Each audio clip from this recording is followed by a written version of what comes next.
মাত্র দুর্গাপুর উপজেলায় ২টি খাল খনন হয়েছে। একটা হচ্ছে কুল্লাগড়া ইউনিয়নের মাধুপাড়া বার্নার্ড কুবিরের বাড়ি থেকে পাহাড়ি ছড়া হতে সিএনবি ব্রিজ হতে কুচিগড়া হতে নেতপাড়া পচা খালের ব্রিজ হতে চিনাকুড়ি বিল পর্যন্ত খাল, যেটার আয়তন হচ্ছে ৪ কিলোমিটার। এবং আর একটা হচ্ছে আমাদের কাকরগড়া ইউনিয়নের রামবাড়ি সোমেশ্বরী নদীতে শুকনাকুড়ি ভয়া পূর্ব দিকে গলই নদী ব্রিজের দিকে কংস নদী পর্যন্ত খাল খনন, এটা হচ্ছে ৫ কিলোমিটার। তো আমাদের কুল্লাগড়া ইউনিয়নের যেটা খাল খনন হয়েছিল ৪ কিলোমিটারের মধ্যে আমাদের ৩৪০০ মিটার মতো কাজ হয়েছে।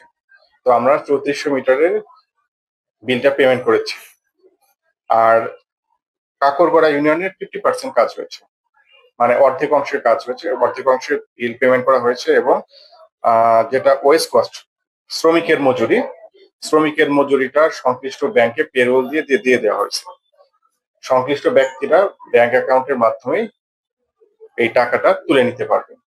হয়তোবা ওনারা বিষয়টি সম্বন্ধে ভুলভাবে উপস্থাপিত হয়েছেন বা বিষয়টি বোঝেননি, এই কারণে এই ধরনের কোনো কিছু হতে পারে।